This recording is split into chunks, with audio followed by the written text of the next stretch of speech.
So thank you so much for being here today. My name is Lisa Teichmann. As has been already mentioned, I'm a PhD student for another week at McGill University. I just defended my thesis 2 weeks ago. Thank you. Thank you. So for some of you who were there for Professor Posthumus and my dear colleagues from work, this is a little repetition of what you already heard. Before we start, I just wanted to mention that it's an honor to speak at this event today. I was a student of Stéfan Sinclair, and I'm very grateful for him, everything that he has taught me as kind of a DH mentor, I would call it. Okay, I'm going to be talking to you today about my PhD research project, which has the title Mapping German fiction in German fiction in translations in the German National Library Catalog 1980 to 2020.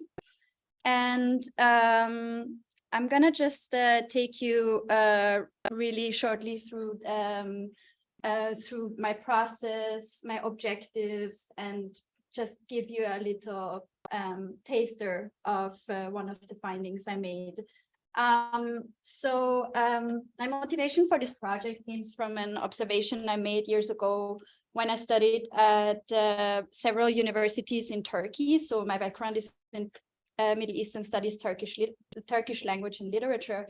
And we were reading all these Turkish authors in classes about representative kind of national canonical authors. And when I returned to Austria, I was like, where are all the translations? Why does nobody know about these authors? And that kind of sort of baffled me. And this observation continues to haunt me. There's an author that for example, that I really appreciate, Verena Stephan, a very, very famous German author of early feminist writing. And I was very surprised to find that here she wasn't very, very read. Like not many of the people in my immediate surroundings knew about her writings. And even though she was living here for a long time of her life. So very interesting here that also at the BNQ, they only have 3 novels of hers in French translations available out of, I think, 12 or 10 novels in total. So that really got me thinking and reflecting on some of the questions that motivated this my thesis project, which kind of responds to this observation, this imbalance of an author's position in a national representative kind of canon and his translated titles. And kind of his like translational, let's say, translationalism, I call it, like an author's translationalism, an author's linguistic distribution. And also I address in my thesis regarding to that, I address what the role is of canonical and non-canonical authors in kind of in the global circulation of German fiction, how they kind of shape these routes of transfer, these channels of transfer across like different literary communities.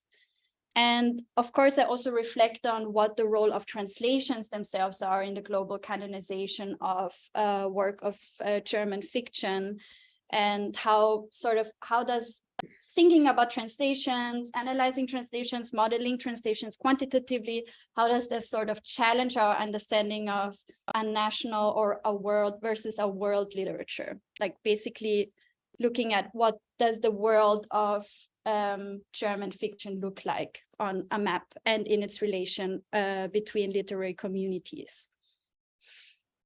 So the objectives that I accomplished almost all until here, while I'm kind of at this objective at the moment. So during my, as part of my project, I curated the to date first available data set of translations of German fiction extracted from the German National Library Catalog. My thesis premise is sort of addressing this lack of translation data in the DH and in quantitative literary studies, and to just make accessible a data set of translations that is based on the German National Library catalog, a really great resource for bibliographic data. And just a little note here, German fiction in translations, for me, I define as any work that is originally published in German. For the library catalog, that means any work that has a copyright of someone that was located in Germany, like a publisher or an author. And I also, and the second objective was, of course, to design and to test a model to analyze translations of German fiction quantitatively. Again, here in the scholarly field of translation studies, I'm heavily drawing on some theoretical frameworks that were laid down in sociological studies of translations, like Heilbronn, for instance, is an important figure here. And I kind of like incorporate these and match them with digital humanities models of analysis, such as social network analysis. I also do geographic mapping of publishing centers to just kind of like propose a model that allows us for quantitatively making translations visible really in the library catalogs and analyzing them. And also further, I hope that this is going to occupy me for the next year, more or less, developing tools, DH tools for the visualization of the field of translation, to like really mapping the networks of transfer, also highlighting gaps of translations. I'm very glad that has been mentioned before, and just kind of tracing these trajectories that specific authors take in translation through the different linguistic communities and publishing centers. So in terms of my model, this is sort of kind of my trajectory, my own trajectory in my thesis project was to first establish what is a representative resource for translation data. I should probably stand here. And I did some comparisons between VIAF, Index Translationum, and the Austrian National Library as well. And I found that the German National Library is really, due to its collection policy and due to its just resources that it has, really the most, I would say, contemporary and the most comprehensive resource for translation data on German fiction. Then I had to, every library catalog has their own way of marking or not marking a translation. So when I'm talking about the invisibility of translations, that applies very much to how translations are cataloged. Translations are not cataloged as their own separate category, which means that every time we're looking at translations, we need to ask, okay, where do I find the information that this is actually a translation I'm looking at and not like an original work? And thankfully, the German National Library has a field that marks the original language. Hence my definition, any work originally published in German, I can assume it is. We can assume it is a translation. I did like a kind of a quality control as an additional step in my model, and I looked at kind of a precision measure here, and I checked, and that's actually pretty reliable.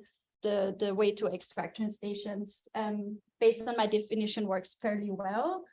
My final data set then consisted of over 35,000 titles by around 6,000 authors. Translations take a space in the catalog in terms of fiction of 3.5%. And yeah, I then from the catalog fields, I was able to extract all the variables that were of interest to me: titles, authors, language, target language in that case, country, publisher, publishing place.